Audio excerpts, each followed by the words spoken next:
The glass hit the floor before she could catch it. Sarah stood frozen. For half a second, staring at the broken frame. At her feet, her father's face, smiling up at her, from beneath the shattered pieces, calm and unbothered, the way he always looked in that old photograph, taken somewhere she didn't recognize, wearing a military uniform she had only ever seen in that one picture. She crouched down slowly, picking up the frame, with both hands pressing the photo back behind the cracked glass as carefully as she could. "Gwen," the voice cut through the kitchen noise like it always did, flat, deliberate, carrying just enough edge to make everyone nearby pretend to be busy. The manager of Faux Saigon Kitchen, a man named Frank, had a way of saying her last name that made it sound less like a name and more like a warning. "Table 6 has been waiting 4 minutes. You want to explain that?" "I'm on it," she said, already moving. She didn't look back at the photograph. She tucked it into her apron pocket and picked up the tray. That was how most nights began. Faux Saigon Kitchen sat on the edge of Dorchester, one of Boston's oldest neighborhoods, wedged between a laundromat that never seemed to close and a corner store with a flickering sign. It wasn't the kind of place people drove across town for. It was the kind of place people ended up at: tired people, hungry people, people who needed something hot and didn't want to think too hard about the price. The dining room held 14 tables. On a Good Friday night, every one of them turned over twice. This was a Wednesday in January, and the cold outside was the kind that made the city feel smaller, quieter, like Boston was pulling its coat tighter and keeping its head down. Sarah had been on since 3 in the afternoon. It was now 10:30. Her feet had stopped hurting somewhere around hour 5, which she had learned meant they were past hurting. She moved from table to table the way she always did. Steady, efficient, quiet, refilling waters without being asked, clearing plates before they became a complaint, smiling at the right moments, even when nothing felt worth smiling about. She had become very good at that over the past 2 years. Smiling at the right moments. Between tables, she reached into her apron and pulled out a folded envelope. She already knew what was inside. She had read it that morning and the morning before that, but she unfolded it anyway, standing near the service station where the light was just bright enough to read. Boston Medical Center. Patient David Nguyen. Outstanding balance. The number at the bottom hadn't changed. It didn't get smaller on its own. Her father had been in the hospital for 6 weeks, following a stroke that had taken the left side of his body by surprise on a Tuesday afternoon in November. The doctors used words like stable and progressing, but what Sarah heard underneath those words was time and money, and she was running low on both. She folded the envelope and put it back. By 10:45, the last table had cleared out. She counted her tips at the end of the counter, 1s and 5s, mostly. A few coins, 1 crumpled 10 from the couple near the window who had split a large bowl and stayed for 90 minutes. $43. She smoothed each bill flat and tucked them into the envelope beside the hospital statement, a habit she had developed without meaning to, as if keeping them together might somehow make the math work out. It never did. She was finishing her side work, wiping down the menus, rolling silverware, refilling the condiment station, when she noticed the kitchen had gone quiet. The cook had clocked out. The busboy had already left. Frank's office light was off, though she had heard him on the phone in there not 20 minutes ago. His voice low and measured in the way it got when he didn't want to be overheard. She was alone. She moved to the kitchen to clock out, and that was when she saw it, a single bowl sitting on the pass, covered in plastic wrap with a sticky note on top. Staff meal. Last one. One of the cooks sometimes left the leftover broth and noodles for whoever closed. Sarah hadn't eaten since noon. She peeled back the corner of the wrap and let the steam rise. For a moment, ginger star anise the deep, slow smell of bones that had been simmering all day. She was about to take it to the break room when something outside the window caught her eye. Across the street, just beyond the reach of the parking lot, light a figure sat on the low concrete wall that lined the edge of the sidewalk. An old man, from what she could tell, hunched slightly forward, hands resting on his knees, wearing a coat that looked too thin for a night like this. He wasn't moving. He wasn't asking for anything. He was just sitting there the way someone sits when they have nowhere better to go, and have made a kind of peace with that. The snow had started up again, soft and steady, and it was settling on his shoulders. Sarah stood at the window for a long moment, the bowl warm in both hands, the steam rising past her face. She told herself it was just because the cold would ruin it. That was the reason she gave herself as she pushed through the side door, the bowl held carefully in both hands, the plastic wrap already beating with condensation in the frozen air. A practical reason. The soup was hot. The night was bitter. Leaving it on the counter made no sense when someone was sitting right there, and she was already going this way anyway. It was a reasonable enough lie to get herself out the door. The old man didn't hear her coming. He was looking at something across the street, or maybe nothing at all, the way people look when they've gotten comfortable inside their own heads. Up close, he was older than she'd realized from the window. His face was deeply lined, the kind of weathering that came not just from age, but from years spent outdoors in all kinds of conditions. His coat was an army green that had long since faded to something closer to gray, and his boots, though worn, were laced tight, and even a small, precise detail that struck her as oddly deliberate for someone sitting alone on a concrete wall at 11 o'clock on a January night. "Excuse me," she said. He turned slowly, without surprise, as if he had heard her coming after all, and simply waited. His eyes were steady and dark, and they didn't slide past her the way a lot of people's did. He looked at her directly, the way people used to before everyone got too busy. "I've got more than I can finish," she said, holding out the bowl. "It'll just go cold inside." He studied her face for a moment before he looked at the bowl. "You close up alone?" he asked. His voice was low and unhurried, with a texture to it not quite rough, but used like something that had carried a lot of weight over a long time. "Tonight, yeah." He accepted the bowl with both hands, the same careful way she had carried it out. "Thank you," he said. Not the quick, reflexive kind of thank you people tossed out without thinking. He said it like he meant the specific thing he was thanking her for. She should have gone back inside. She had a bus to catch, and the last one ran at 11:30. But the cold had a strange stillness to it, the kind that made the city feel like it was holding its breath, and she found herself standing there a moment longer than she intended. "You work here every night?" he asked, lifting the plastic wrap. 6 days a week." She pulled her jacket tighter. "My dad's in the hospital, Boston Medical. It's been about 6 weeks now." She wasn't sure why she said it.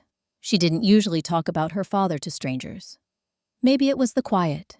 Maybe it was the fact that he had asked a real question and seemed prepared to hear a real answer. "Stroke. He's stable, but stable's a long road, apparently." The old man nodded slowly, turning the soup spoon over in his hand. "He know you're working 6 days." "He'd tell me to take a day off." She almost smiled. "He always said rest is part of the work." I never really listened to that one. "Smart man." "He is." A silence settled between them, but it wasn't uncomfortable. The snow was falling lightly, drifting more than dropping, catching the amber glow of the streetlight above them.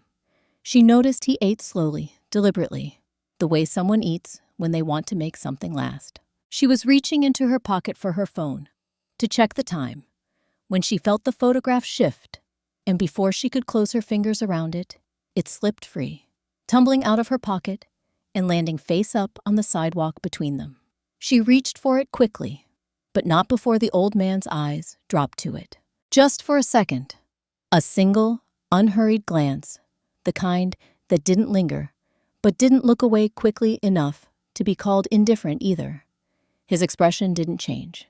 He said nothing, but something in the set of his jaw shifted almost imperceptibly, like a thought crossing a still surface and disappearing before it could leave a mark.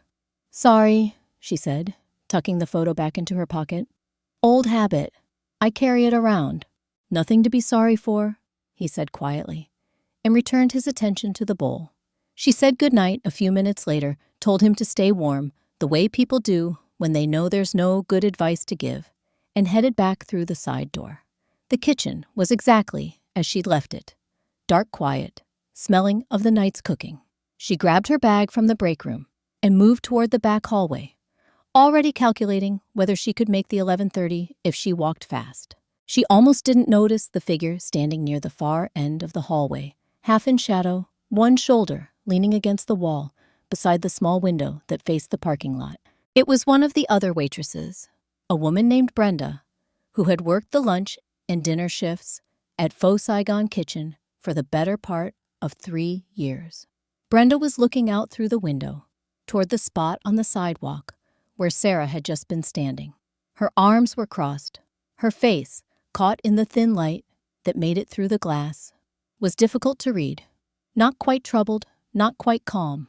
Somewhere in between, in the way a person looks when they're turning something over in their mind and haven't decided yet what to do with it. She didn't seem to notice Sarah. Sarah didn't stop to find out if she was wrong. The morning shift started the same way it always did, coffee brewing in the back, the cook pulling stock from the walk-in, the soft clatter of prep work, filling the kitchen before the first customer came through the door. Sarah had slept maybe 4 hours. She could feel it behind her eyes, a dull pressure that coffee helped but never fully fixed. She tied her apron at the service station, checked her section, and was mentally running through the afternoon's reservation list when Frank stepped out of his office and leaned against the doorframe. Sarah. He said her first name this time. That was the first thing she noticed. Frank DeLuca had managed Faux Saigon Kitchen for going on 7 years, long enough that most of the staff treated his moods like whether something you checked before you walked in and adjusted for accordingly. He was a compact man in his mid-40s with close-cropped hair and the kind of face that defaulted to pleasant without ever quite committing to it. He dressed better than the job required, always a collared shirt, always neat, and he had a particular way of smiling that used every muscle except the ones around his eyes. He was smiling that way now. Got a minute? It wasn't really a question. His office was small and deliberately ordered, desk cleared, except for a laptop and a coffee mug, 2 chairs across from each other, a wall calendar with certain dates circled in red marker. He gestured to the chair nearest the door and took his seat behind the desk, leaning back in a way that was meant to look relaxed. "How was close last night?" he asked. "Fine," Sarah said. "Quiet. I finished the side work and was out by 11:30. "Good." He nodded, tapping one finger lightly on the desk. "And everything outside was fine too, no issues." She kept her expression even. "Outside. The parking lot. The sidewalk." He tilted his head slightly. "Sometimes we get people hanging around after close. Bad for the neighbors. Bad for the restaurant's image." He paused, just long enough to let the next part land. "I heard you had a conversation out there last night. With one of them." The air in the room shifted. Sarah had not told anyone about the night before. Not a text, not a word to the cook. Before he left, nothing. She had walked out, come back in, grabbed her bag, and caught her bus. The only people who could have known she'd gone outside were whoever had been watching through that window.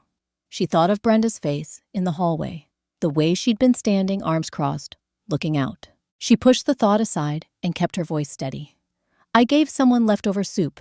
It was going to be thrown out anyway." Frank's smile didn't waver. "That's generous. It really is." He folded his hands on the desk. "But you understand, that kind of thing creates problems. People see a staff member handing things out the side door. It sends a message we don't want to send, that we're a soft touch, that anyone can show up and get something for free." He let that sit for a moment. "You mentioned your father, I think, that he's been sick." Sarah went very still. She had said that, standing on the sidewalk, in the dark, to an old man she had never met before. She had said it quietly, with the street noise around them and the snow coming down, and nobody else within earshot. Or so she had thought.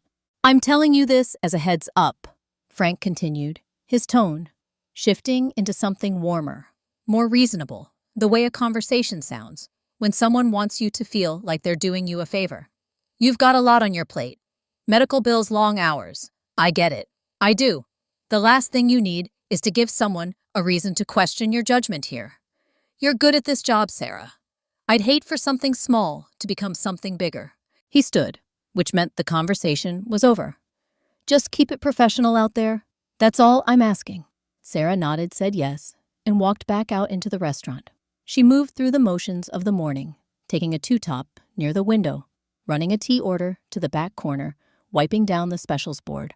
But her mind kept circling back to the same point. Frank had known she mentioned her father, not just that she'd gone outside. The specific detail, the specific words, she hadn't imagined it. She was refilling the napkin holders near the host stand when she looked up, not for any particular reason, just the way your eyes move when your mind is working on something else. There were 3 cameras in the dining room. She had known that. One above the register, one covering the front entrance, one in the far corner, angled toward the main floor. She had never thought much about them before. But there was a 4th one, positioned high on the wall above the side door, the door she had walked out of the night before, angled slightly downward, covering the sidewalk. It was a small thing, a black rectangle no bigger than a deck of cards, almost invisible against the dark ceiling. Sarah looked at it for a long moment. The napkin holder in her hand was full. She didn't remember filling it. She set it down carefully, turned back to her section, and did not look at the camera again. But the cold that had settled at the base of her spine, when Frank said you mentioned your father, that didn't go away. It happened fast, the way things do when someone has been waiting for the right moment and finally decides the right moment is now. Sarah was coming out of the walk-in cooler with a tray of garnishes when Brenda fell into step beside her. Not accidentally, not the way coworkers brush past each other in a narrow kitchen hallway, but deliberately closing the distance with purpose. Without a word, without looking at her, Brenda pressed a small, folded piece of paper into Sarah's palm and kept walking. Sarah closed her fingers around it. She waited until she was in the single-stall staff restroom at the end of the back hallway, door locked, water running, before she opened it. 3 words: meet me. Now. Brenda was already inside. When Sarah pushed the door open, 30 seconds later, standing at the far end of the narrow room, with her back against the wall and her arms wrapped around herself, not cold, but the way a person holds themselves when they're trying to keep something in. She was a heavy-set woman in her mid-40s, with kind eyes that today looked anything but. They were scanning the door behind Sarah before it had even fully closed. "Is anyone out there?" Brenda asked. "No. What's going on?"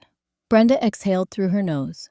She looked at the door one more time, then at Sarah, and something in her expression shifted the careful, composed version of herself she wore on the floor every day, cracking just enough to show what was underneath. "I need you to listen," she said quietly. "And I need you to not ask me questions until I'm done. Can you do that?" Sarah nodded. "The money that comes through this restaurant." Brenda paused, choosing her words the way someone chooses their footing on ice. "Not all of it comes from customers. You understand what I'm saying?" Sarah understood. "Frank has been running it this way for years, long before you started here, long before most of the current staff." Brenda's voice was barely above a murmur, steady but costing her something. "He keeps 2 sets of records. He cycles outside funds through the books and makes it look like revenue. The restaurant is the cover. That's all it's ever been." "How long have you known?" "Too long." Brenda pressed her lips together. "My son, Marcus. He's 22. About 18 months ago, he got caught up in something he shouldn't have. Nothing serious, he thought. A favor for someone. Moving something from one place to another without asking what was in it." She stopped. "Frank found out. I don't know how. He always finds out. And he told me very clearly what would happen to Marcus if I ever said the wrong thing to the wrong person." The water was still running. Outside, the distant clatter of the lunch prep carried on like nothing was happening. "So you've been protecting him," Sarah said. "I've been choosing between 2 bad options every single day for a year and a half." Brenda's jaw tightened. "And I'm not proud of what I've chosen. I need you to know that." Sarah looked at her. "Why are you telling me this now?" "Because last night, you went outside and talked to that man. And this morning, Frank called me before my shift started." Brenda held her gaze. "He wanted to know exactly what you said, what the man said back." How long you were out there? A beat. I told him what I saw through the window. The room felt smaller. Brenda, I know. Her voice dropped further. I know what I am right now. I know what I've been doing. But you need to understand what you're standing next to Sarah. This place isn't what it looks like. Frank isn't what he looks like. And if he thinks you're a problem, she stopped herself. Just be careful. That's all I can tell you. Be careful and keep your head down, and don't give him a reason. She straightened up, pulling the composed version of herself back into place, like a coat smoothing the front of her uniform. Don't trust anyone in this building, she said quietly, almost to herself as much as to Sarah. Including me. Sarah opened her mouth to respond. She never got the chance. The footsteps in the hallway were unhurried, 1, 2, 3, 4, and then they stopped directly outside the door. The kind of stop that wasn't accidental.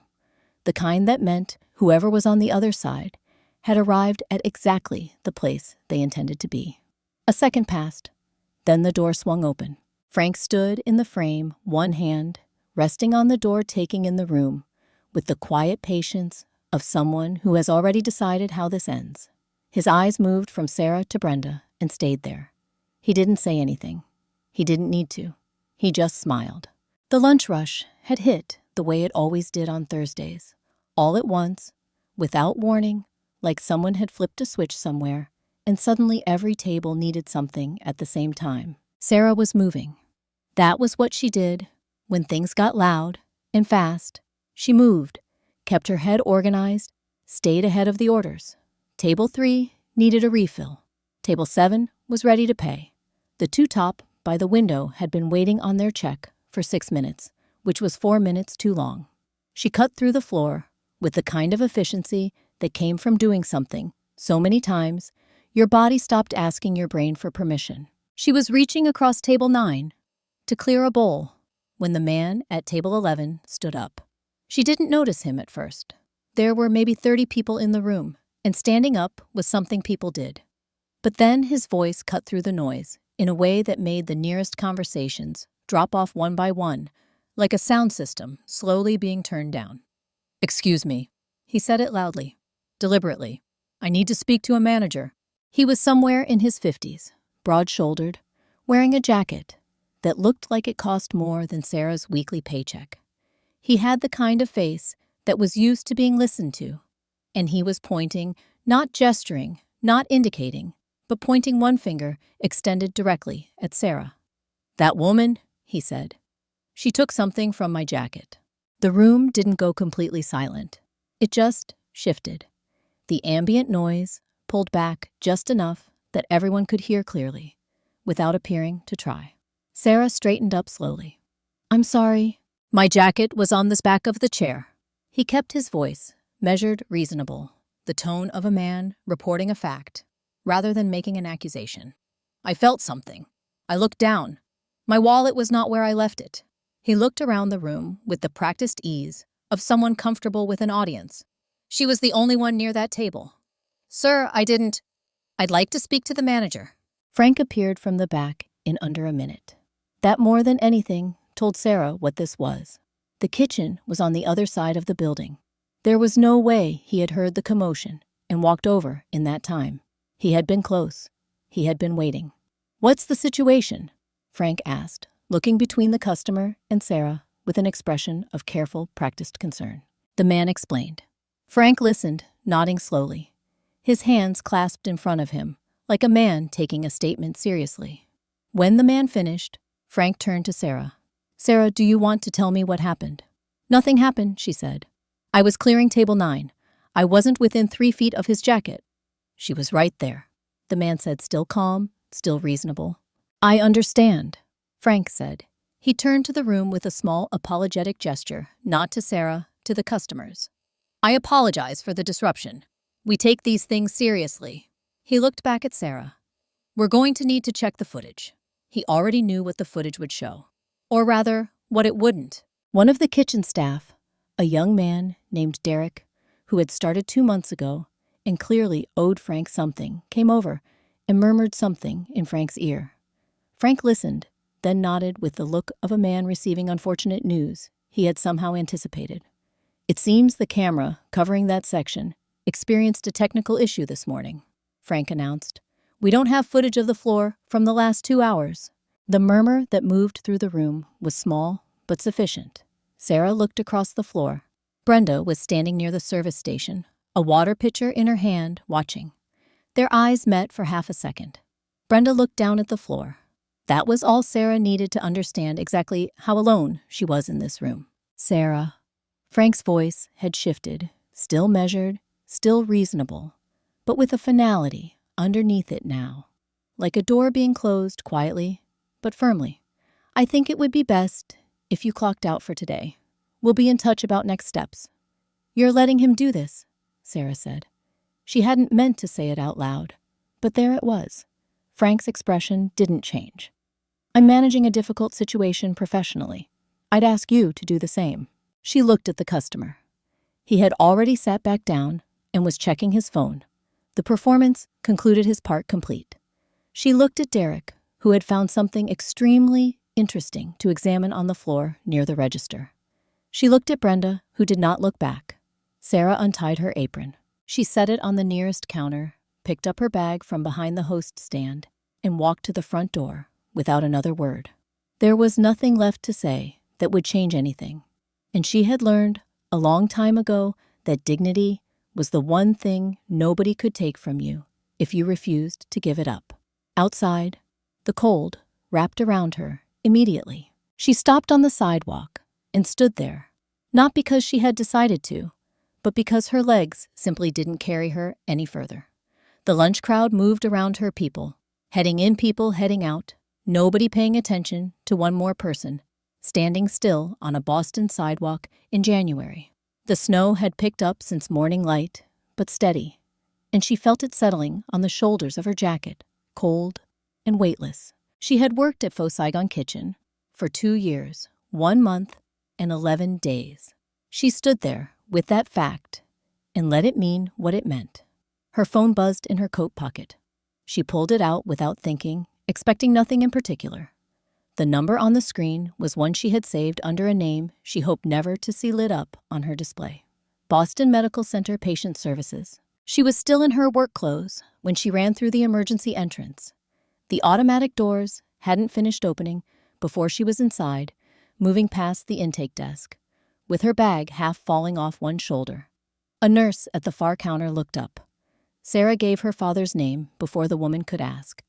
"He was moved to cardiac monitoring about 2 hours ago," the nurse said. "The attending will want to speak with you."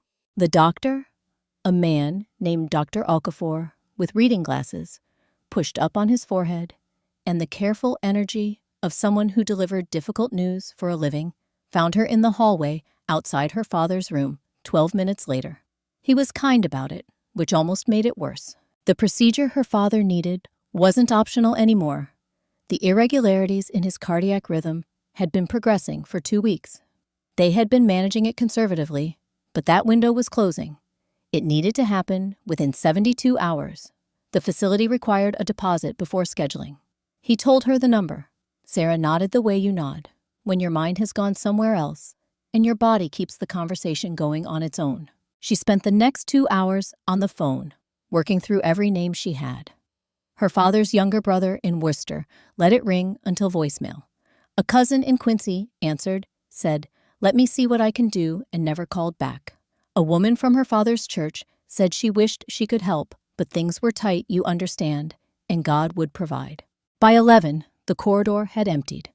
The overhead lights had shifted to their nighttime setting, dimmer, cooler, the kind of light that made everything look a little more fragile. A janitor moved slowly down the far end of the hall. Somewhere behind a closed door, a monitor beeped in its patient, indifferent rhythm. Sarah put her phone face down on her knee. $43 in tips, 2 years of showing up, and not enough to begin. She was still sitting there at 1:30 when the night nurse leaned out of her father's room. "He's asking for you." The room was dim lit, mostly by the soft glow of the equipment beside the bed. Her father looked smaller than she remembered, not from 3 days ago, but from the version of him that existed in her memory, as permanent and solid, and entirely unlikely to be lying here. David Nguyen was 67, with hands that had always seemed too large for the rest of him, and a face that had carried more patience than most people accumulated in a lifetime. The left side of his expression still moved differently than the right, but his eyes, when they found her, were clear. "You came fast," he said. His voice was thinner than usual, like something had turned the volume down without asking. "I was already on my way," she said. She pulled the chair close. For a while, neither of them spoke, and the silence sat between them, the way it does between two people who have been carrying something together for a long time and are both too tired to pretend otherwise. He asked about small things: a neighbor who had brought food, a documentary he had watched twice the heating unit that made a sound every 40 minutes he had started to find comforting. Sarah held on to each of these things carefully. The way you hold something you're not sure you'll get to hold again soon.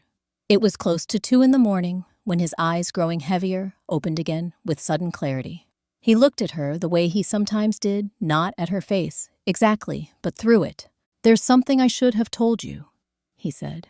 Sarah leaned forward. "A long time ago. Before your mother." He paused, the effort of finding words in the right order visible on his face.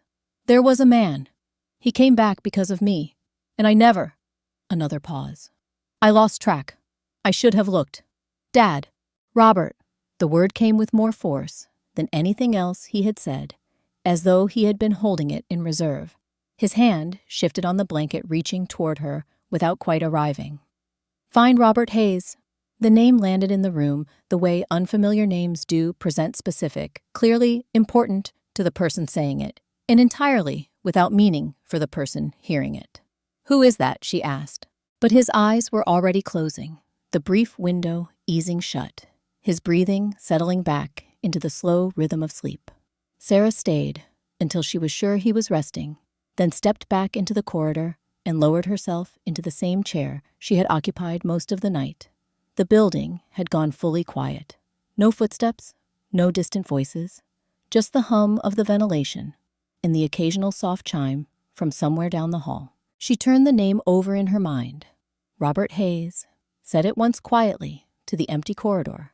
It gave her nothing back. She didn't know what it meant, didn't know if it was something she was supposed to act on, or simply something her father had needed to say before the window closed again. All she knew was that it was 2 a.m. She had nowhere to go. And somewhere between losing everything and sitting in this hallway, something had shifted, not better, not worse, just different. Like a door she hadn't known existed, had opened just enough to let in a draft. She sat with that and with the name and waited for morning. Morning didn't come gradually. It just became less dark. By 4 o'clock, the sky had shifted from black to a deep, bruised gray, the kind that promised nothing except more cold. Sarah had stopped checking her phone sometime around 3. There was no one left to call, nothing left to check, no update that was going to change the arithmetic of the night. She had pushed through the side exit of the hospital and lowered herself onto the top step of the service entrance stairwell. Not the main entrance, not anywhere people would walk past and ask if she was all right, and just sat there, her back against the metal railing, her breath making small clouds that disappeared almost immediately. The snow was different from the night before. This wasn't the soft drifting kind that caught the light and made the city look like something out of a storefront window. This was the kind that meant business, dense and steady, accumulating fast, already several inches deep, on the landing beside her, and still coming down, without any sign of letting up. It covered the parking lot in a flat, unbroken white. It muffled the sound of the occasional car passing on the street beyond the fence. It made the world feel smaller, closer, like the city had pulled its walls in overnight. She had one thing left in her bag, a dinner roll wrapped in a paper napkin left over from a table she had cleared 2 days ago and tucked into her pocket out of habit. She had been carrying it around without thinking about it, the way you carry things you don't realize you're holding on to, until you reach for something else and find them there instead. She unwrapped it slowly. It was hard at the edges, soft, only in the middle, the kind of thing that wouldn't photograph well, but would do the job, if doing the job was all you needed. She was about to eat it when she became aware of someone to her left. He was sitting at the bottom of the stairwell railing, half sheltered by the overhang above the lower landing, his back against the brick wall of the building. The same army green coat, the same deliberate stillness. She had been so far inside her own head that she hadn't registered him until now, and for a moment she just looked at him, unsure whether she was relieved or simply too exhausted to feel much of anything. "You're a long way from Dorchester," she said. The old man turned his head toward her. "So are you," he said. She looked down at the roll in her hands. Then, without letting herself think about it, because thinking about it would have meant talking herself out of it, and she was too tired for that conversation, she broke it in half and held one piece out toward him. He looked at it, then at her. "When did you last eat?" he asked. "I'll be fine." He accepted the half without further argument, which she appreciated. She didn't have anything left for further argument either. They sat in the snow and ate in silence. And it was a different kind of silence from the one they had shared on the sidewalk outside the restaurant. That one had been almost easy. Two people at the end of a quiet night, the city settling around them. This one had weight to it, the kind that comes when someone has run out of options and knows it, and has stopped pretending otherwise. The snow kept falling. After a while, Sarah found herself watching him, the way you watch something, when your mind has let go of its filters and is just taking things in without organizing them. She had looked at him before, of course, the first night, the brief exchange, the way he accepted things without making her feel like she was giving them. But this was different. This was 4 a.m, with nothing else to look at and nowhere else to be, and she was seeing things she hadn't noticed before. His hands, for one, they were resting on his knees, and they were not the hands of someone who had spent years without shelter or stability. The knuckles were weathered, yes, and there was a scar along the back of the left one that looked old, but the nails were clean and evenly trimmed. The skin had the particular texture of someone who had spent a great deal of time outdoors, not from necessity, but by choice. His posture for another, even hunched slightly forward against the cold, there was something underneath it that didn't quite fit, a structure, a habit of alignment that no amount of worn clothing could fully disguise. The way his weight was distributed, the way he held his head, it was the posture of someone who had spent a long time being responsible for how they presented themselves to the world and hadn't entirely let go of that even now. And his eyes, she had noticed them before, the directness, the lack of the sliding, distracted quality that most people's eyes had when talking to someone they considered beneath their attention. But sitting here this close in the flat gray of early morning, with nowhere to look but straight ahead, she noticed something else. They were the ease of someone who had seen a great deal and processed most of it quietly, the kind of eyes that belonged in a different context than this stairwell, this parking lot, this particular hour. He didn't look like someone the city had forgotten. He looked like someone who had chosen, for reasons she couldn't begin to understand, to be forgotten. She was still turning that over when he shifted beside her, not restlessly, but with the deliberate quality that characterized everything he did, like each movement was considered before it was made. He placed both hands on his knees and pushed himself upright, but not the way he had stood up outside the restaurant, where he had risen with the careful effort of someone managing old joints and older weight. This was different. He straightened fully spine-aligned shoulders, back his full height, suddenly apparent in a way that hadn't been before. And the transformation was subtle enough that you could almost miss it, and significant enough that you couldn't once you'd seen it. He stood there for a moment, looking out at the parking lot. Then he turned and looked at her, and the eyes that met hers were the same eyes she had been studying for the past 10 minutes, but with nothing behind them now that she could mistake for deference or uncertainty, or the particular smallness that came with having nothing. "Come with me," he said. It wasn't an offer exactly. It wasn't a command either. It landed somewhere between the two, in the place where things are said by people who already know what the answer is going to be and are simply waiting for the other person to catch up. Sarah looked at him for a long moment. The snow was still falling. She stood up. She followed him because she had run out of reasons not to. Not trust was a calculation, and she was too far past calculation at this point. Simply that she had been sitting in the dark for hours, with nothing moving in any direction, and he had stood up and said, "Come with me." And something in the way he said it suggested the next few minutes might be different from the last several hours. The car was already waiting at the curb. A dark sedan, not flashy, but the kind that cost enough it didn't need to be. A man in a dark coat stood beside the rear door with the particular stillness of someone whose job was to wait without appearing to wait. He opened the door when he saw them coming. Sarah stopped. "Who are you?" she asked. Hayes looked at her with the same steadiness he had always carried, except that now standing fully upright in the gray morning light, it read entirely differently. Not the patience of someone with nowhere to be. The patience of someone who had long ago stopped needing to prove anything. "Get in," he said. "I'll explain on the way." The interior was warm. That was the first thing, immediate enveloping warmth after hours in the cold. The seats were dark leather soft in the way that expensive things were soft, not aggressively, just unmistakably. She sat down. The driver closed the door. Hayes settled across from her and was quiet for a moment. Then he turned to face her. "My name is Robert Hayes," he said. "I run a company called Hayes Group. Healthcare infrastructure, real estate, private investment. There's a building in this city with my name on it, which I've always found somewhat embarrassing." Sarah looked at him and said nothing. The words had landed, but the meaning was still catching up, requiring her to rebuild the context around everything that had come before. "For the past 8 months," he continued, "I've been doing what you saw me doing. Moving through the city without identification, without the position, watching how people treat each other when they believe no one of consequence is watching." "Why?" He was quiet for a moment. When he spoke again, his voice had shifted less constructed, closer to something unguarded. "I had a daughter. Her name was Rebecca." He paused. "She was 31.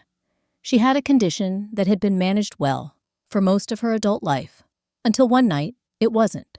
She went to a hospital in another state where she'd been traveling for work. The insurance coverage wasn't right for that facility.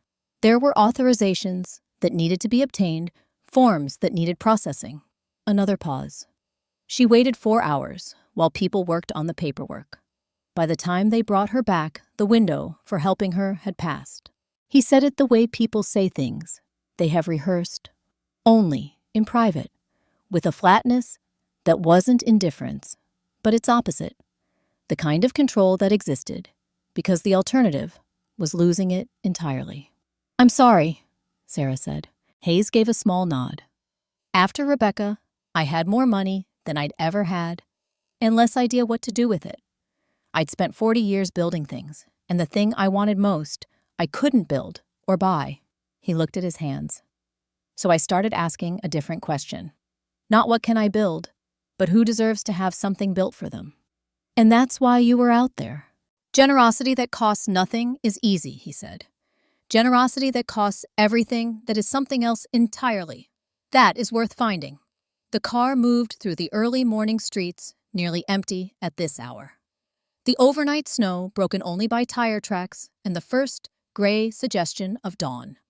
Sarah sat with it, all the warmth, the exhaustion, the information, rearranging itself into something she hadn't known she'd need to understand. "Why me?" she said finally. "You've been out there for months. You've seen other people, other kindness." Hayes didn't answer immediately. He reached into the inner pocket of his coat, the same faded army green she had seen every time, and withdrew something small, a photograph wallet-sized, worn at the corners. He placed it on the seat between them without a word. Sarah looked down. The man in the photograph was young, mid-20s, with a face she would have recognized anywhere, because she had spent her whole life looking at a version of it that time had changed, but not erased. He was in a military uniform standing somewhere that looked like it might have been overseas, squinting slightly into a sun that wasn't in the frame. It was her father, younger than she had ever known him, younger than the photograph she carried in her own pocket, younger than any image of him she had ever seen. She looked up at Hayes. He said nothing. He simply waited with the patience of someone who had been carrying this particular moment for a very long time and had learned somewhere along the way not to rush the last of it. Her hands were not steady when she picked it up. She had thought she was past the point where anything could surprise her tonight. She had been wrong about that. The image in her hands was small and slightly faded at the edges, the way old photographs got when they had been handled carefully over many years, preserved but not untouched.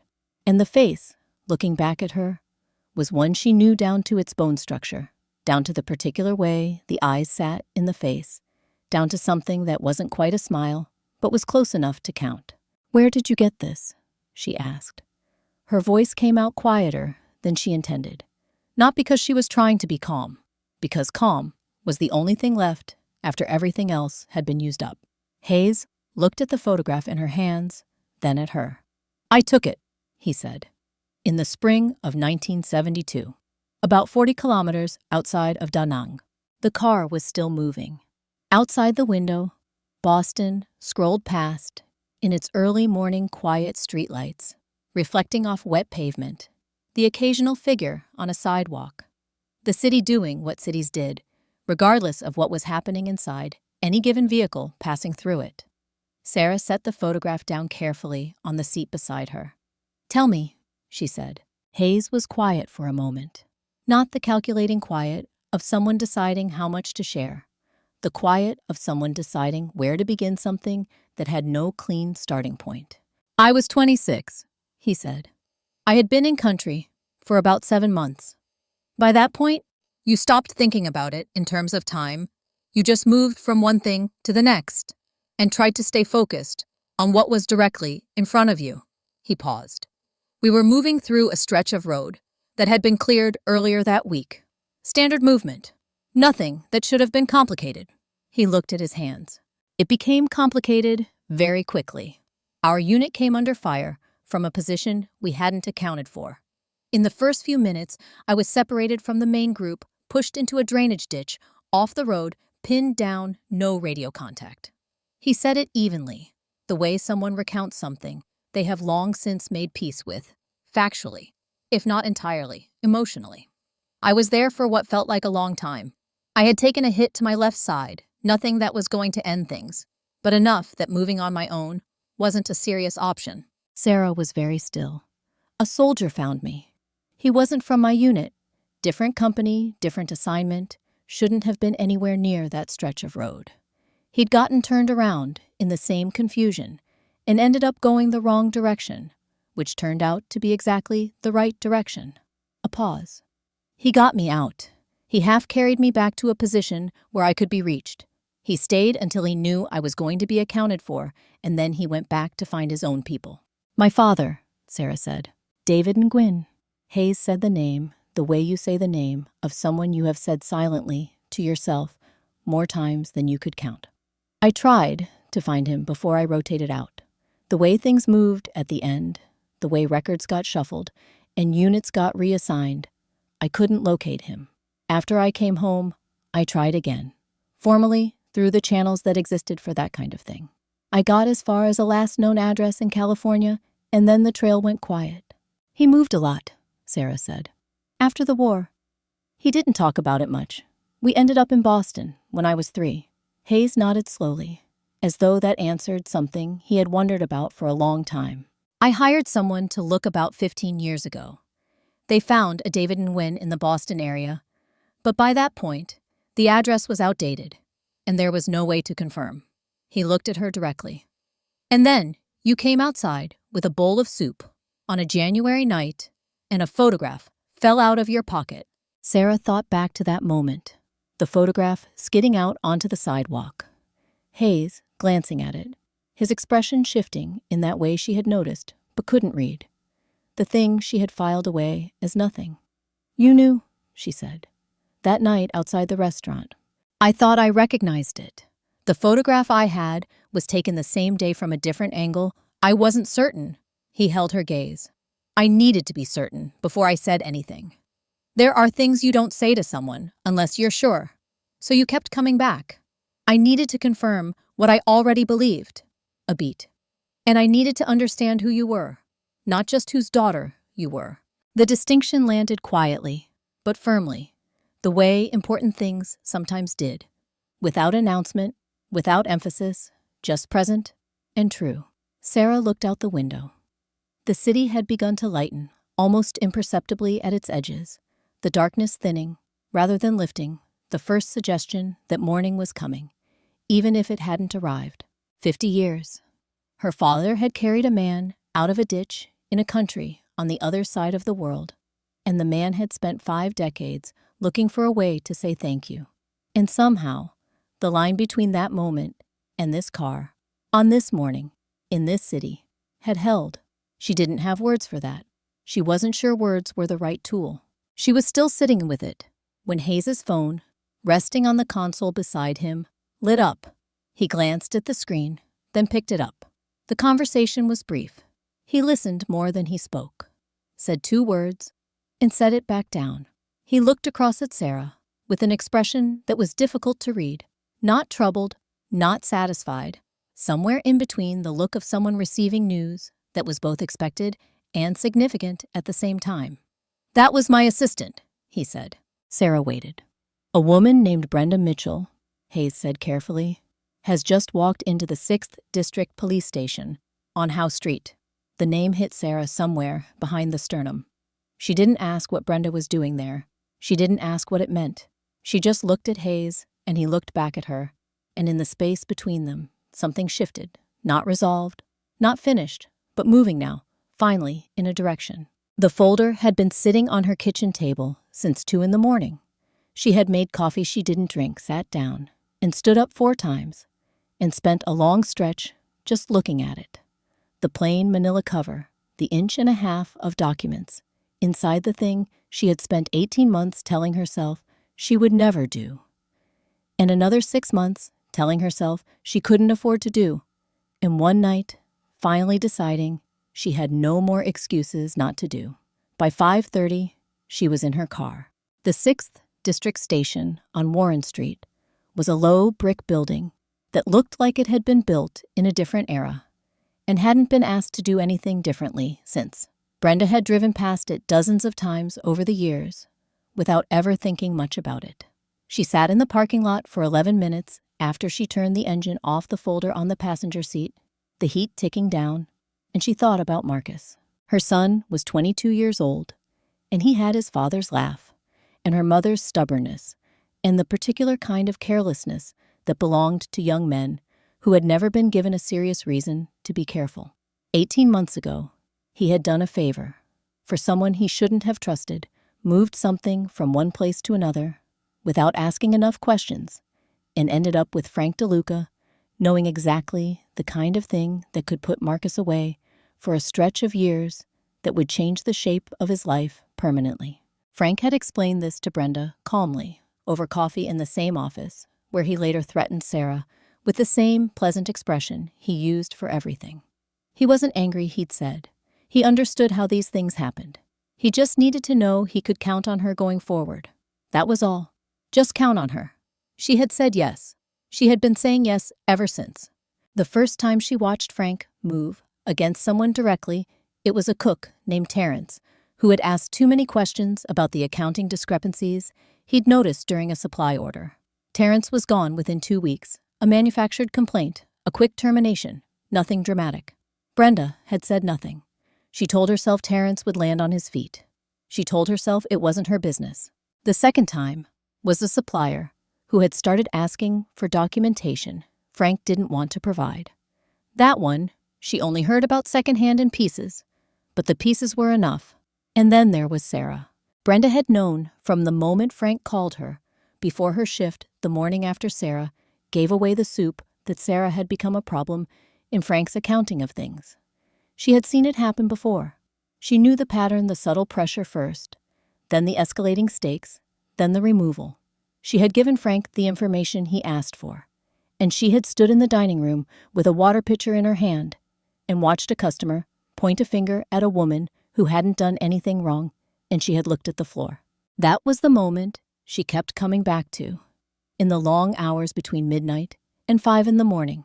Not Frank's voice on the phone, not the folder on her table, just the floor of the dining room and the specific texture of what it felt like to choose the floor over the truth. She had been choosing floors for 18 months. She thought about what Sarah had said back in the restroom when Brenda had pressed the note into her hand. Sarah hadn't asked her for anything, hadn't demanded she act, hadn't made promises about what would happen if she did or didn't. She had just listened, the way Sarah listened to everything fully, without rushing to the next thing, and then she had walked back out onto the floor and kept doing her job. That somehow was the thing that had broken something loose. Not the guilt, which had been present for a long time. Not the fear, which hadn't gone anywhere either. Just the image of someone continuing to do the right thing in a place that kept punishing her for it, and the understanding that there was only so long you could watch that happen before it started to say something about you that you didn't want said. Marcus would face what Marcus had to face. She couldn't carry that for him anymore. She had tried, and all she had managed to do was make herself into something she didn't recognize. Brenda picked up the folder and got out of the car. The morning air was sharp, and still the sky, the particular pale gray of a winter dawn that hadn't committed to anything yet. Her breath came out in small, even clouds as she crossed the parking lot.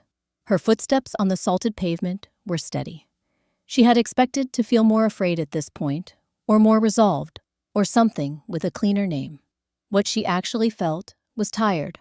Not the tired of a bad night, but the tired of something that had been going on too long, finally approaching its end.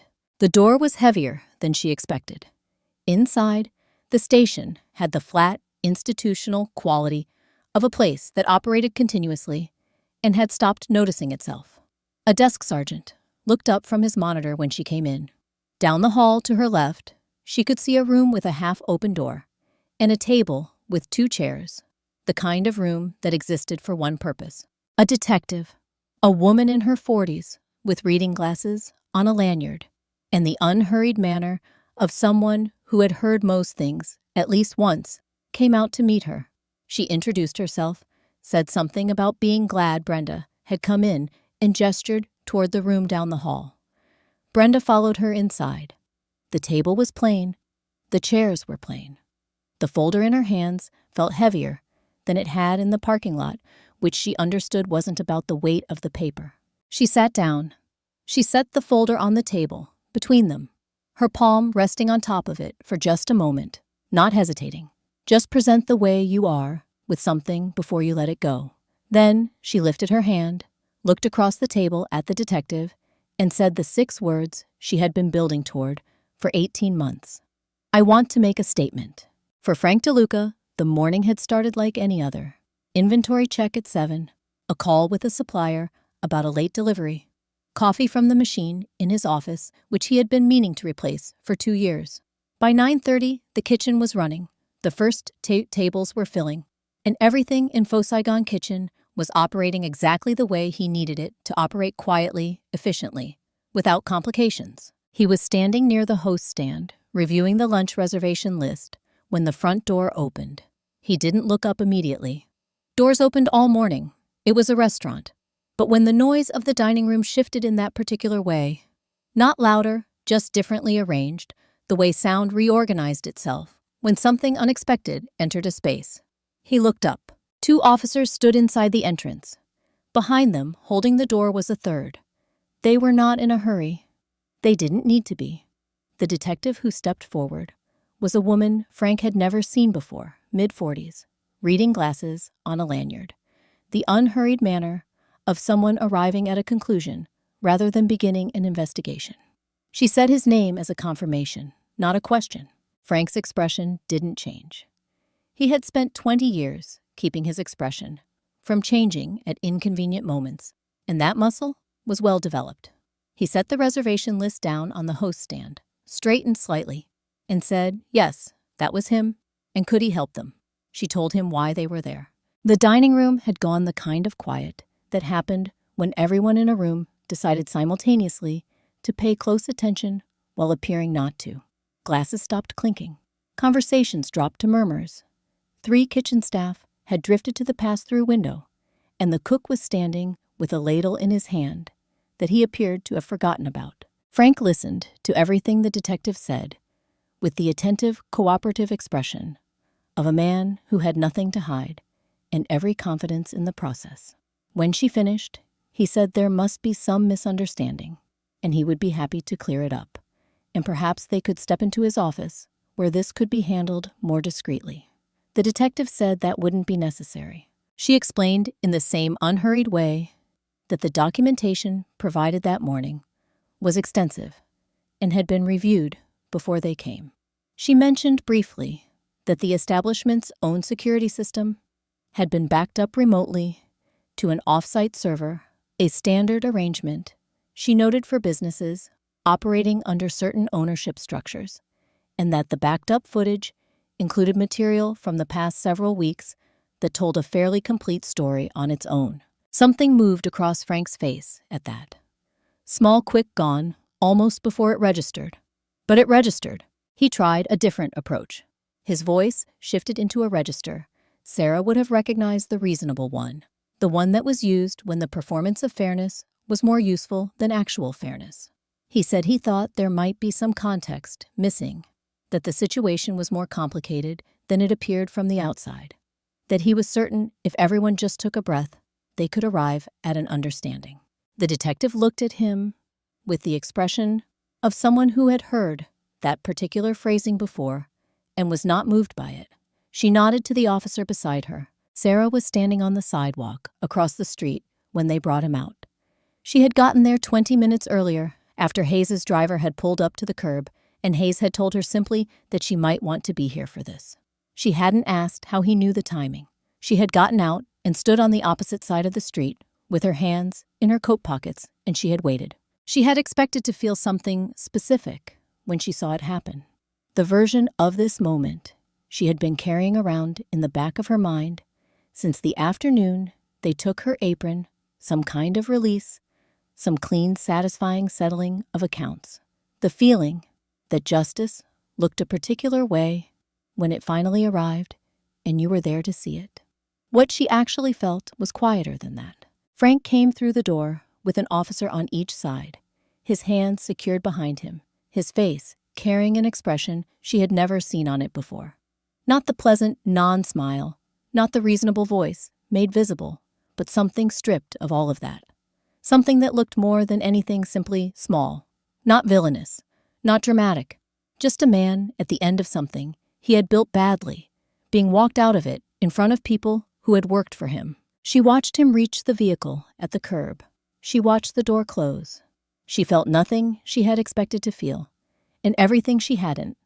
A heaviness that wasn't grief, a release that wasn't joy, the particular exhaustion of something finally being over, that had cost more to arrive at than it should have.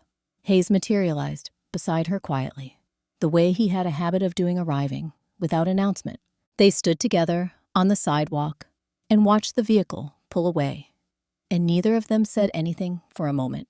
Then Hayes turned slightly toward her, his eyes still on the street. "Your father is out of surgery," he said.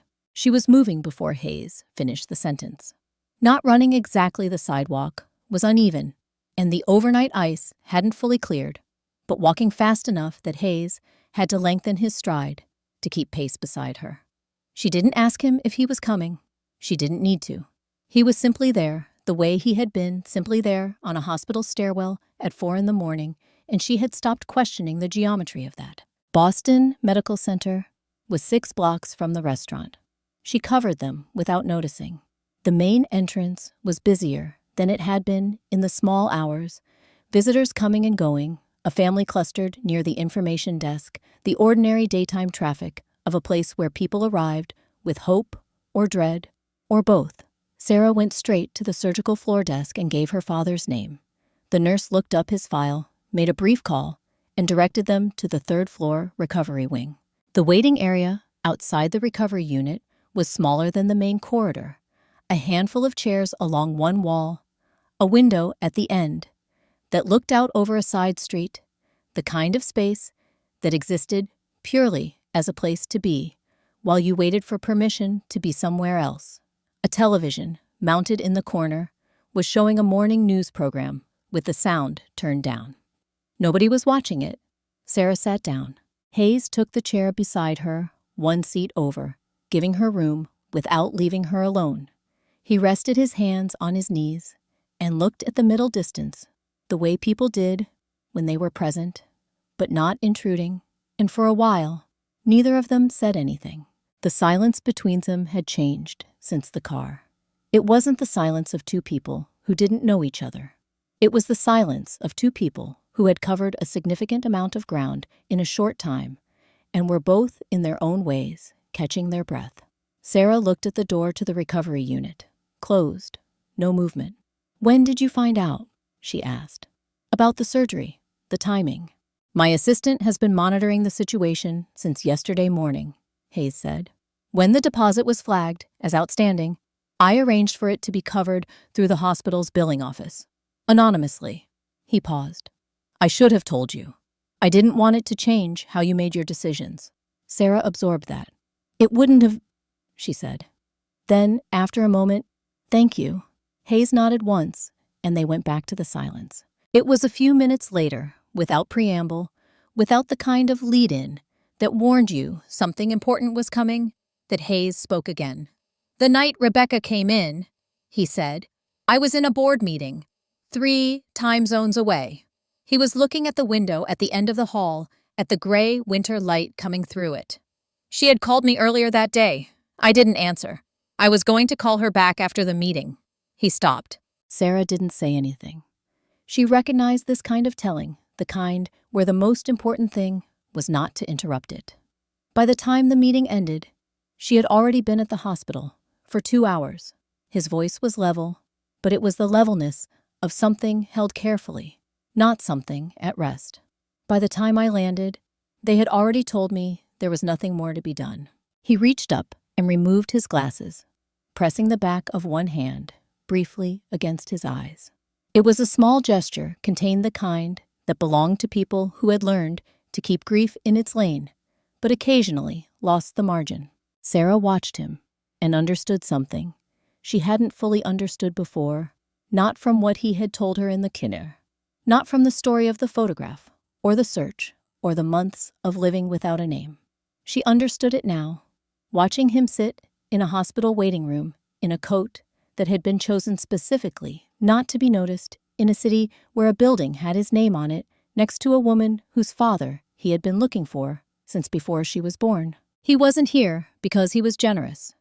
He was here because he had been sitting with something unresolvable for 2 years and had found, in the least likely architecture of coincidence, a way to do the one thing that generosity couldn't actually do: not fix what had happened, not balance the ledger, not replace what was gone, but be present for something that mattered, be useful in a moment that counted, carry something forward that deserved to be carried. He wasn't redeeming himself. You couldn't redeem yourself from a missed call, but you could show up every time after, in every way that was available to you. And apparently, that was what 50-some years of survival looked like when you examined it up close. "She would have liked you," Hayes said quietly, putting his glasses back on. "Rebecca. She had no patience for people who performed kindness. She could see through it immediately." He glanced at Sarah briefly. "She would have liked you very much." Sarah looked down at her hands. She didn't have the right words for that. She wasn't sure right words existed, so she just sat with it, the way she had learned to sit, with things that were too large for immediate response, and let it mean what it meant. The door at the end of the hall opened. Dr. Okafor came through it, still in his surgical attire, pulling his cap off as he walked toward them. His expression was the careful neutral of a professional before the reveal, and Sarah was on her feet before she had consciously decided to stand. He stopped in front of her. "The procedure went well," he said. "Your father is stable and resting. The repair was clean. Barring complications, which we don't anticipate, his prognosis is significantly better than it was 24 hours ago." Sarah heard all of it. And then, without drama, without the kind of collapse that looked like anything in particular, she sat back down, bent forward, and put her face in her hands. Not because she was falling apart. The falling apart had happened already, in pieces, across the longest night she could remember. This was something different, the particular physical sensation of a weight that had been carried so long. It had become structural, suddenly and completely lifted. The body's way of processing the absence of something it had organized itself around. She stayed that way for a moment, just breathing. Hayes said nothing. He didn't reach over, didn't speak, didn't do anything except remain exactly where he was present, unhurried, steady, which was, she was beginning to understand the thing he had always been best at. Consciousness came back in layers. Sound. First, the low hum of equipment, a door somewhere down the hall. Then, light through his eyelids, the flat, even white of a place that kept its lights on, regardless of the hour. David Nguyen opened his eyes, recognized the ceiling he had been staring at for 6 weeks, and turned his head to the right. Sarah was in the chair closest to the bed. She always chose that one. She was watching him with the careful attention of someone who had been watching for a while and was trying not to let it show. "Hey," he said. His voice came out rougher than expected. "Hey," she leaned forward. "How do you feel? Like someone did something significant to my chest?" They did. It went well. He held her gaze for a moment, reading the last 24 hours on her face, the way he had always been able to read her, not the details, but the fact of them, the weight that had been there, and the weight that had shifted, and the thing underneath that was too recent to have a name yet. Then he turned his head to the left. The man was standing near the window, far enough back not to crowd the room, close enough to be clearly present. His hands were loose at his sides. He was wearing a faded coat that had been chosen, David understood, with some part of him older than reason to be invisible. It had not been invisible to him. Not from the moment Sarah had said the name, in that brief window before the sedative pulled him back under. 3 syllables that had unlocked something in his chest that had been closed for 50 years. He looked at the man by the window. The man looked back. There was no dramatic quality to it. No rush of recognition. None of the architecture that stories built around reunions. Just 2 men looking at each other across half a century, the jungle road, the drainage ditch, the weight of a person half carried through terrain that didn't want to give them up, and the long silence that followed on both sides. "Robert," David said. It came out with all the missing years compressed into 2 syllables, present, heavy, and oddly complete. Hayes crossed the room without hurrying. He reached the side of the bed opposite Sarah and stood there for a moment, looking down at the man he had been searching for since before Sarah was born. Then he reached down and placed his hand over David's. He didn't say anything. David didn't either. Sarah understood this was correct, that language was the wrong instrument here, that what was passing between them required something older and less precise than words. She watched Hayes's jaw tighten slightly and release. She watched her father's hand turn slowly to hold Hayes's in return. 2 men who had last seen each other in the worst circumstances. Either had survived, finding each other again, in a room that smelled of antiseptic and clean linen, because a photograph had slipped out of an apron pocket on a January night. She thought about the word coincidence and set it aside. It didn't seem adequate. The equipment continued its quiet work. The afternoon light through the window was thin and pale, the particular gray of a Boston winter that offered presence without warmth. After a while, David turned his head toward Sarah. His eyes moved over her face with the attentiveness she had grown up beneath, the kind that saw past the surface into whatever was actually happening underneath. She had never been able to fully hide things from him. He looked at her, then at Hayes, then back at her. She could see him assembling the outline of what had happened, not the details, but the shape of it. The fact that she was here, the fact that Hayes was here, the fact that they had arrived together from somewhere after something. When he spoke, his voice was still rough from the long sleep, but it carried the weight of something held in reserve for longer than the last few hours. "This is the man who came home because of me," he said. He was looking at Sarah, but the words were meant for the whole room. "And you—" His eyes settled on her face, steady and full of something she didn't have a name for yet. "You are the reason he found his way back." Sarah opened her mouth. Nothing came out. She closed it again and stood there, between the two of them, feeling the truth of what he had said settle into her. Not like an answer, because it raised as many questions as it resolved, but like a foundation. Something solid enough to stand on. Something that had been there, apparently, the whole time. She didn't go home first. She probably should have. She hadn't slept in over 30 hours. Her body was running on the specific kind of borrowed energy that came from adrenaline and necessity. And there was a bed somewhere in the city, with her name on it, that had been waiting patiently through all of this. But she found herself standing outside her father's room after the nurses came to do their checks with Hayes, having stepped away to handle something, and the corridor quiet around her. And she thought about Brenda, sitting in a building 6 blocks from the hospital. And she knew that if she went home first, she would talk herself out of going at all. She took the bus. The 6th District station looked different in the afternoon than it had in the early morning, when Brenda had walked into it. The parking lot was fuller. The entrance had more traffic. A man in a heavy coat was talking on his phone near the door, pacing a small rectangle on the salted concrete. Sarah went inside and asked at the desk. They put her in a room, not the same room Brenda had used that morning, but the same type. Plain table, plain chairs, a window, with frosted glass that let in light, without offering any particular view. She sat down and waited, and after about 10 minutes, the door opened. Brenda stopped when she saw her. She was still in her work clothes from the day before Sarah noticed the dark uniform pants, the faux Saigon kitchen shirt she would probably never wear again. Her eyes moved over Sarah's face with the rapid assessing quality of someone preparing for impact, the way you braced when you knew something was coming and were trying to determine the angle before it arrived. She took the chair across the table and sat down with her hands folded in front of her, her back straight, her expression carefully arranged into something neutral. Waiting.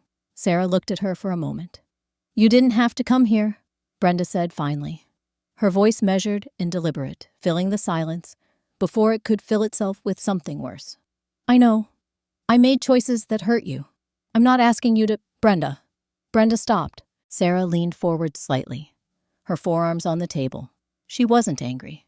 That was the thing she had been checking during the bus ride over, reaching for the anger and finding it, and then finding something else underneath it that was larger and less clean, and ultimately more true. She was tired. She was relieved. And she was sitting across from a woman who had spent 18 months making the worst available choice every day in order to protect her son, and had finally chosen differently. "Thank you," Sarah said, "for choosing right, even when it was late." Something moved across Brenda's face. It started as resistance, the automatic flinching of someone who had expected punishment and didn't know what to do when it didn't arrive. Then it shifted into something more complicated, something that involved the specific muscles around the eyes that people couldn't fully control when they were holding something they had been holding for too long. She looked down at the table. "I watched him do it," she said quietly. "I stood there with that water pitcher, and I watched that man point at you, and I knew everything. What Frank had set up, what the camera situation was, what was going to happen." She stopped. "And I looked at the floor. I know. I've been looking at floors for 1.5 years. Her voice had dropped further. "Every time he moved against someone, every time I knew and said nothing. I told myself it was about Marcus. And that was true, but it was also easier than the alternative.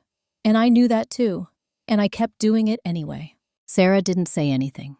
She let the silence be what it was, not accusatory, not forgiving, yet just present.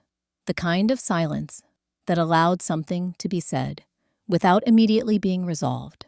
"He's a good kid," Brenda said after a moment. "Marcus, he made a bad decision for a stupid reason at 21, which is," she exhaled through her nose, "which is what 21-year-olds do. And I turned that into a reason to become someone I didn't recognize." "You're not that person," Sarah said. Brenda looked up. "You were in that building, in that hallway, telling me to be careful when it was going to cost you something to do it. That wasn't nothing." Sarah held her gaze. "And this morning, you walked into a police station with a folder full of evidence, and asked to make a statement, knowing what it would mean for Marcus. That's not nothing either. Brenda was quiet for a long moment. I just kept thinking about you, she said finally. After the restaurant, I kept thinking about the way you walked out. No yelling, no scene. You just untied your apron and set it down. She shook her head slightly. I've never seen anything look more like dignity in my life. And I put you in that position. Sarah thought about that walk to the door, the deliberateness of it, the way it had felt in the moment, like the only thing left that was entirely hers. We were both in positions we didn't choose, she said. The difference was the size of the walls they built around us. Brenda looked at her with an expression that was difficult to classify. Not gratitude, exactly. Not relief. Something more complicated than either. The look of someone being seen accurately, perhaps for the first time in a while, and not being sure whether to be grateful for it or undone by it. They sat together for a while. After that, the conversation moving into smaller things. What came next, procedurally. What Brenda had been told about the timeline. What Marcus had said when she'd finally called him. Sarah listened the way she listened to everything fully, without rushing toward the next thing. And Brenda talked with the particular openness of someone who had been keeping their own counsel for so long that the act of speaking plainly to another person felt unfamiliar and necessary in equal measure. Eventually, Sarah looked at the time. She stood, picked up her bag, and walked to the door. She stopped with her hand on the frame and turned back. Brenda was watching her with the wary attention of someone waiting to see if the last thing said would undo the things that had been said before it. It didn't. I'll speak for you, Sarah said, when the time comes. She didn't wait for a response. She let the words be what they were, not a promise made lightly, not a transaction, just the truth of what she intended. And she stepped back out into the hallway and walked toward the exit, where the afternoon was still going on, indifferent and ordinary, the way afternoons did. The elevator opened onto the 14th floor, and Sarah stepped out into a different world. Not literally. It was still Boston, still January, still the tail end of the longest stretch of hours she could remember. But Hayes Group occupied the top 3 floors of a building on Congress Street, whose lobby she had walked past dozens of times without ever thinking about what happened inside it, and the gap between that version of the building and this one, the quiet carpeting, the floor-to-ceiling windows, the particular quality of stillness that belonged to spaces where significant decisions were made, was wide enough that she felt it physically as the elevator doors closed behind her. A woman at the reception desk smiled and told her Mr. Hayes was expecting her. His office was at the corner, which meant 2 walls of windows and a view that took in the harbor to the east and the city spreading north and west, the whole of it dusted in the remnants of the overnight snow. It was the kind of view that cost something. It was also, she noticed, almost entirely undecorated, no awards on the walls, no photographs of Hayes with recognizable people, none of the architecture of self-congratulation that tended to fill rooms like this. Just the desk, 2 chairs, and the city outside. Hayes was standing at the window when she came in. He turned when he heard her and gestured to the chair across from his desk, and they both sat down with the ease of 2 people who had shared a hospital stairwell at 4 in the morning and were past the stage of preliminary formality. "How is your father?" he asked first. "Resting. Complaining about the food, which the nurses tell me is a good sign." The corner of his mouth moved. "It is." They settled into a brief, comfortable quiet, the kind that had become available to them somewhere between the car and the waiting room, and the conversation that had filled the hours between. Then Hayes folded his hands on the desk and looked at her in the direct way he had, the way that meant he was about to say something he had been thinking through carefully. "I didn't ask you here to offer you something," he said. "I want to be clear about that. What I'm about to describe is a question, not a reward. The distinction matters to me." Sarah nodded. "There is a program I've been developing for the past year. Community nutrition, specifically in neighborhoods like Dorchester, where access to consistent quality meals is unreliable, and the systems meant to address that are underfunded and fragmented. He paused. The infrastructure is in place. The funding is committed. What it doesn't have yet is the right person to lead it. He looked at her steadily. Not a director in the traditional sense. Not someone who manages from a distance and reports quarterly. Someone who understands from the inside what it means to be hungry in a city that has plenty. Someone the community will recognize as one of their own. Another pause. Someone who gives things away when they have nothing left, because that's simply who they are. Sarah looked at the window. The harbor was gray and flat, the kind of flat that preceded weather. I run a restaurant program, she said slowly. Or I did. I carry trays and take orders and try to keep Frank from noticing me. You kept a family together on $43 a night and showed up every day without being asked to, Hayes said. That's a different set of skills than you're giving yourself credit for. She looked back at him. The offer, the question, as he had been careful to call it, was sitting between them on the desk, taking up space without demanding anything. She turned it over in her mind, the way she had been turning things over, for the past several hours, looking at it from the angles she could see and acknowledging the ones she couldn't yet.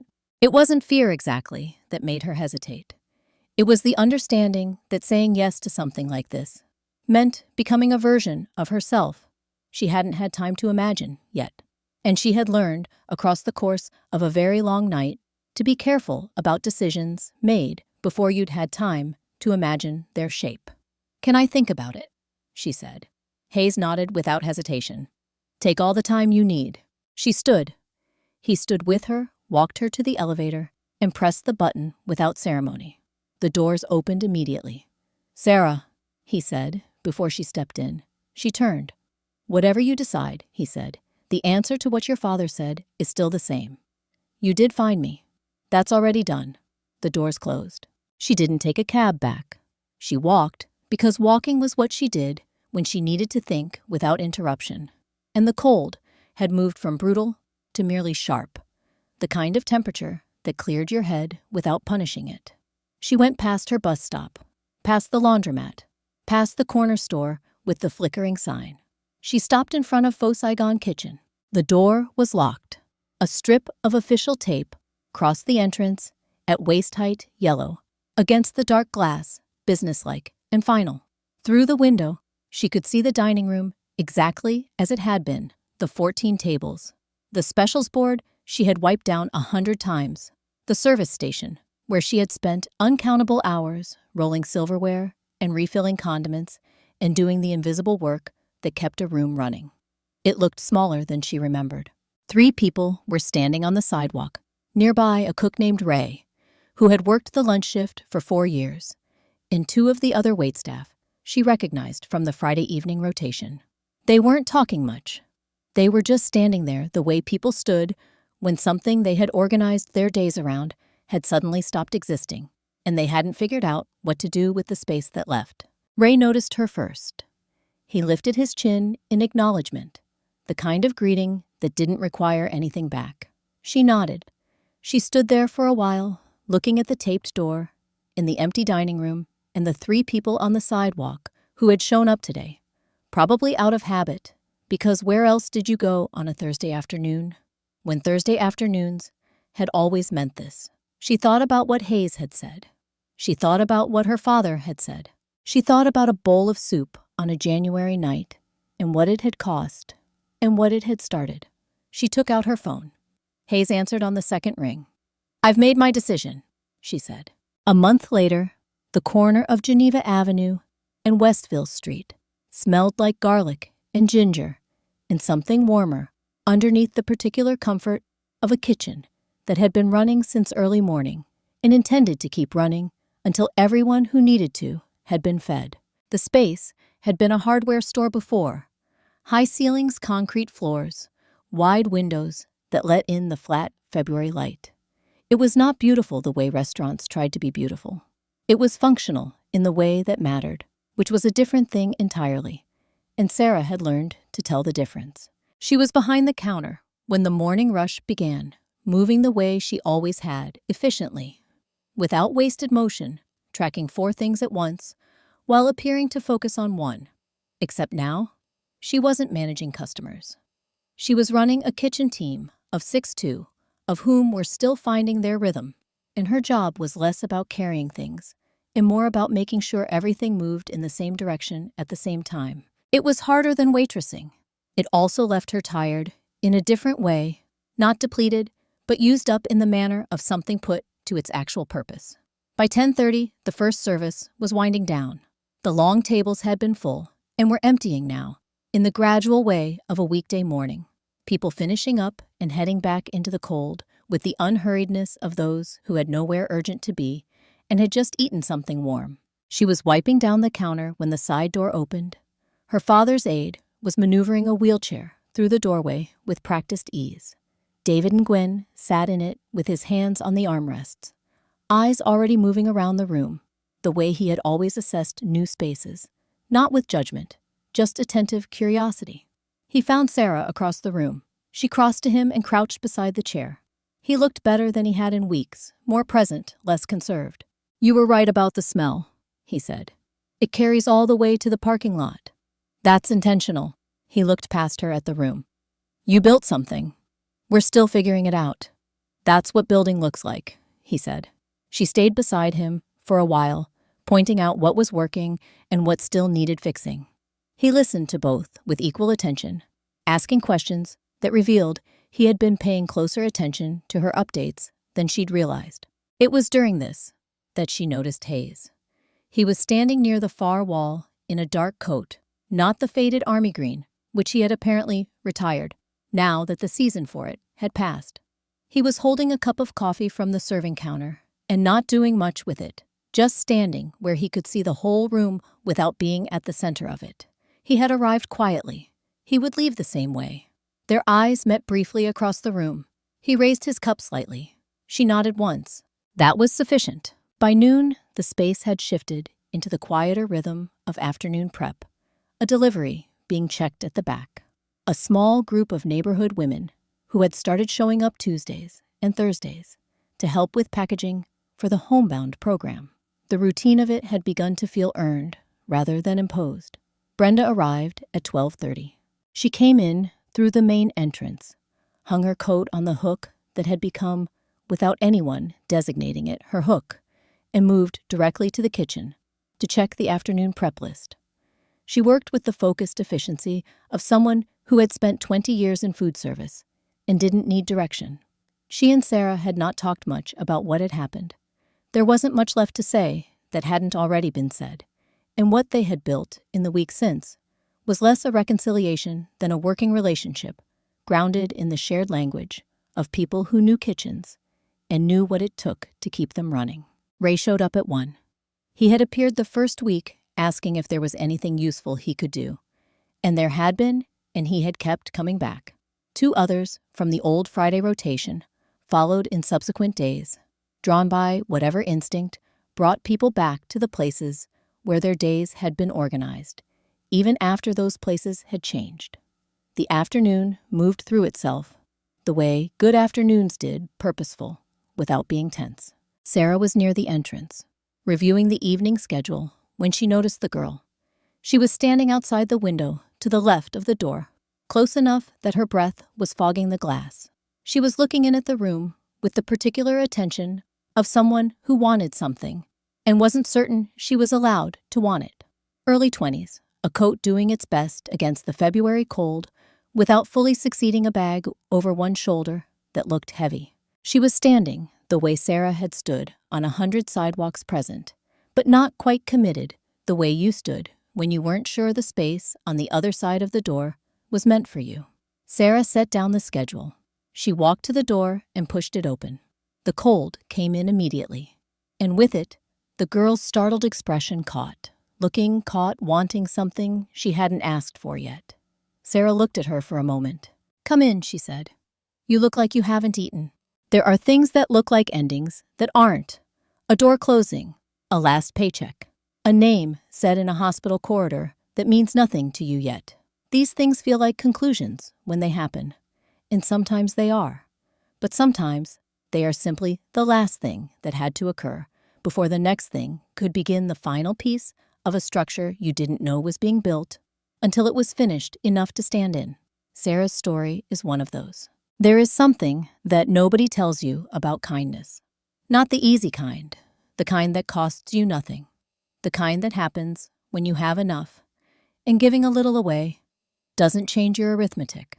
That kind is good, but it isn't the kind that changes anything. The kind that changes things is the other kind, the kind that happens when the math doesn't work and you do it anyway. When you are standing at the end of a long day with not enough and someone needs something, and you look at what you have left and you give it. That kind costs something real. It may cost you your comfort or your security or something you were counting on to get through the next few days. It may cost you your job or your standing or the goodwill of people whose goodwill you needed. It may cost you in ways you can't anticipate and won't fully understand until later when you can look back and see the shape of what you paid. And here is what we do not say enough. Sometimes it costs all of that before it returns anything. Sometimes kindness works quietly in the background, building something you can't see yet. God sees it even when no one else does. And when the moment is right, not when you've earned it, not when you've suffered enough, but simply when the time has come, it returns. Not as the small thing it was when you gave it, as something larger, as something that carries with it all the weight of what it meant to give it in the first place. That is not sentiment. That is not a story we tell ourselves to feel better. That is simply what we have observed again and again in the lives of people who chose to remain decent when decency was expensive. Think about a bowl of soup on a cold night, a photograph carried in an apron pocket for years, glass on a floor, a name spoken in the dark by someone who needed to say it before the window closed. None of these things looked like much when they happened. All of them mattered more than anyone in the room understood at the time. God works in exactly these moments. Not in the grand gestures, not in the obvious places, but in the small, quiet decisions that nobody notices and nobody rewards and nobody even remembers half the time. The decision to step outside when you're exhausted. The decision to hold onto a piece of bread and then give it away anyway. The decision to walk into a room where you are not so certain you'll be welcome because someone on the other side might need what only you can bring. These decisions accumulate. They build toward something. And sometimes, not always, not on any schedule, you can predict. God returns them to you in the form of something you couldn't have imagined when you made them. Sarah did not set out to change anything.